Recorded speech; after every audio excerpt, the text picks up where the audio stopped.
لانا میرے حضور کا ہے۔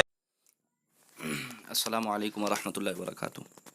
نحمدہ ونصلی ونسلم علی رسولہ الکریم، اما بعد فاعوذ باللہ من الشیطان الرجیم، بسم اللہ الرحمن الرحیم۔ اللہم صلی علی سیدنا مولانا محمد وعلی آل سیدنا مولانا محمد بارک وسلم، صلو علیہ صلاۃ وسلاما علیک یا رسول اللہ۔ آئیے آج کا سبق ہم بلا تاخیر شروع کرتے ہیں، توجہ کے ساتھ سنیے گا۔ فرشتے، سوال فرشتے کیا چیز ہیں؟ جواب، فرشتے انسان کی طرح ایک مخلوق ہیں، لیکن وہ نور سے پیدا کیے گئے ہیں۔ نہ وہ مرد ہیں نہ عورت ہے، نہ کچھ کھاتے ہیں نہ پیتے ہیں۔ جتنے کام خدا تعالیٰ نے ان کے سپرد کیے ہیں اسی میں لگے رہتے ہیں۔ کچھ فرشتے بندوں کا اچھا برا عمل لکھنے پر مقرر ہیں، جن کو کرامن کاتبین کہا جاتا ہے۔ کچھ فرشتے ان میں مردوں سے سوال کرنے پر مقرر ہیں، جن کو منکر نکیر کہا جاتا ہے۔ اور کچھ فرشتے حضور اکرم صلی اللہ علیہ وسلم کے دربار میں مسلمانوں کے درود و سلام پہنچانے پر مقرر ہے۔ ان کے علاوہ اور بھی بہت سے کام ہیں جو فرشتے انجام دیتے رہتے ہیں۔ ان میں 4 فرشتے بہت مشہور ہیں۔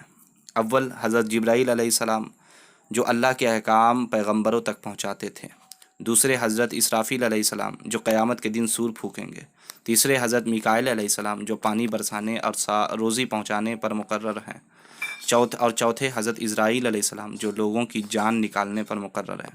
جو شخص یہ کہے کہ فرشتے کوئی چیز نہیں، یا یہ کہے کہ فرشتے نیکی کی قوت کا نام ہے، تو وہ کافر ہے۔ آئیے اس کی تفصیل سنتے ہیں۔ فرشتے کیا چیز ہے؟ تو فرشتے، سب سے پہلا تو یہ ہے کہ فرشتے انسان کی طرح ایک مخلوق ہے۔ جس طرح جن ایک الگ مخلوق ہے، انسان ایک الگ مخلوق ہے، اسی طرح فرشتے بھی ایک الگ مخلوق ہے۔ اس کا انکار نہیں کیا جا سکتا ہے، لیکن وہ نور سے پیدا کیے گئے ہیں۔ تو پیدائش فرشتے کی کس چیز سے ہوئی؟ نور سے۔ اور انسان کی پیدائش مٹی سے ہوئی ہے۔ مٹی سے اللہ نے انسان کو بنایا، انسان کو تخلیق دی ہے، لیکن فرشتوں کی پیدائش یہ نور سے ہوا ہے۔ فرشتے نہ وہ مرد ہیں نہ عورت، یعنی فرشتے نہ مرد ہوتے ہیں نہ عورت ہوتے ہیں، نہ انہیں کچھ کھانے پینے کی ضرورت ہے۔ جی، اگر ہم نہیں کھائیں گے نہیں پیئیں گے تو ہم زندہ نہیں رہ پائیں گے، لیکن فرشتے کے لیے یہ ساری چیزیں نہیں ہیں۔ فرشتے نہ کھاتے ہیں نہ پیتے ہیں، بلکہ فرشتے جتنے کام اللہ تعالیٰ نے ان کے سپرد کیے ہیں اسی میں لگے رہتے ہیں۔ یعنی فرشتے، اللہ تعالیٰ نے جتنے کام فرشتے کے سپرد کیے ہیں وہ فرشتے اسی میں لگے رہتے ہیں۔ کچھ فرشتے بندوں کے اچھا اور برا عمل لکھنے پر مقرر ہیں، جن کو کرامن کاتبین کہا جاتا ہے۔ یعنی اچھے اور برے عمل لکھنے والے فرشتے کو کرامن کاتبین کہا جاتا ہے۔ اور کچھ فرشتے قبر میں مردوں سے سوال کرنے پر مقرر ہیں۔ یہ بات ہمیشہ رکھے گا کہ جو بھی ہم کر رہے ہیں پورا دن 24 گھنٹہ، ہم اپنے اعمال کو لکھے یا مت لکھے، ہم اپنے حالات کو لکھے یا مت لکھے، لیکن جو کچھ بھی ہم کرتے ہیں، چاہے وہ ایک ذرہ برابر نیکی کیوں نہ ہو یا ذرہ برابر بدی کیوں نہ ہو، وہ فرشتے نوٹ کر لیتے ہیں، فرشتے لکھ لیتے ہیں، اور یہ بات قرآن سے ثابت ہے۔ کچھ فرشتے قبر میں مردوں سے سوال کرنے پر مقرر ہے، جن کو منکر نکیر کہا جاتا ہے۔ جی ہاں، آپ تو یہ سنے ہی ہوں گے کہ من ربک ما دینک ما کنت تقول فی حق ھذا الرجل۔ یہ 3 سوال میت سے قبر میں کیا جاتا ہے، مردے سے کیا جاتا ہے۔ تو یہ سوال کرنے والے فرشتے کو منکر نکیر کہا جاتا ہے۔ اور کچھ فرشتے حضور اکرم صلی اللہ علیہ وسلم کے دربار میں مسلمانوں کے سلام پہنچانے پر مقرر ہے۔ یعنی جب کوئی بندہ مومن الصلاۃ والسلام علیک یا رسول اللہ یا درود خوانی کرتا ہے، صلاۃ و سلام پڑھتا ہے، تو فرشتے وہ اللہ کے رسول کی بارگاہ میں پہنچاتے ہیں۔ یہ بھی حدیث پاک سے ثابت ہے۔ ان کے علاوہ اور بھی بہت سے کام ہیں جو فرشتے انجام دیتے رہتے ہیں۔ ان میں 4 بہت ہی معروف اور مشہور فرشتے ہیں، جو میرے خیال سے ہر بچے کو معلوم ہوگا، لہٰذا آپ بھی اسے یاد کرنے کی کوشش کریں۔ سب سے اول تو یہ ہے حضرت جبرائیل علیہ السلام، جو اللہ کے احکام پیغمبروں تک پہنچاتے تھے۔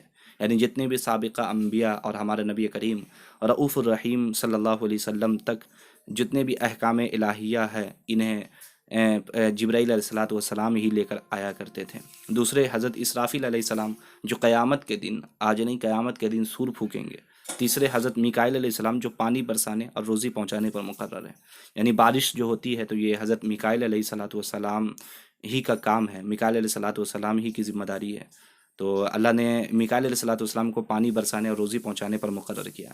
اور چوتھے، حضرت اسرائیل علیہ السلام، جو لوگوں کی جان نکالنے پر مقرر ہے۔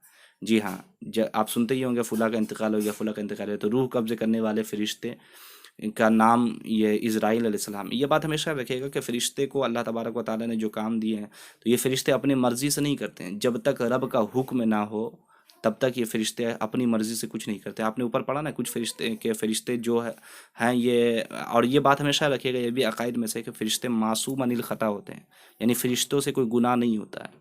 فرشتے اللہ کے حکم کی نافرمانی نہیں کرتے ہیں. جو رکوع میں ہے فرشتے، کچھ فرشتے رکوع میں تو رکوع میں ہی ہیں، صبح قیامت تک رکوع میں رہیں گے. تو یہ ہمیں ہمیشہ آپ نے یاد رکھنا ہے کہ فرشتے معصوم عن الخطا ہوتے ہیں، یعنی فرشتے گناہ نہیں کرتے ہیں.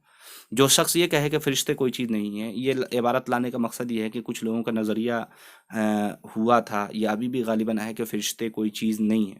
تو یہ بات ہمیشہ رکھیے گا کہ فرشتے کا ثبوت قرآن سے ہے کہ آپ کو معلوم ہے کہ جنگ بدر کے موقع پر اللہ نے 3,000 5,000 فرشتوں کے ذریعے مدد فرمائی تھی. تو اس کا تو انکار ہی نہیں کیا جا سکتا. تو جو شخص فرشتے کا انکار کر دے کہ کوئی چیز نہیں ہے، یا یہ کہے کہ فرشتے نیکی کی قوت کا نام ہے، تو ایسا بندہ کافر ہو جاتا ہے. لہٰذا اگر کوئی بات اب سمجھ میں نہیں آئی ہو تو آپ سے گزارش ہے کہ آپ کمنٹ میں یہ لکھ دیں، اپنے کمنٹ میں اپنی خیالات کا اظہار کریں. انشاءاللہ پھر نیکسٹ ویڈیو کے ساتھ ہم ملتے ہیں. اس ویڈیو کو دوسرے سے شیئر کر دیں. السلام علیکم ورحمۃ اللہ وبرکاتہ.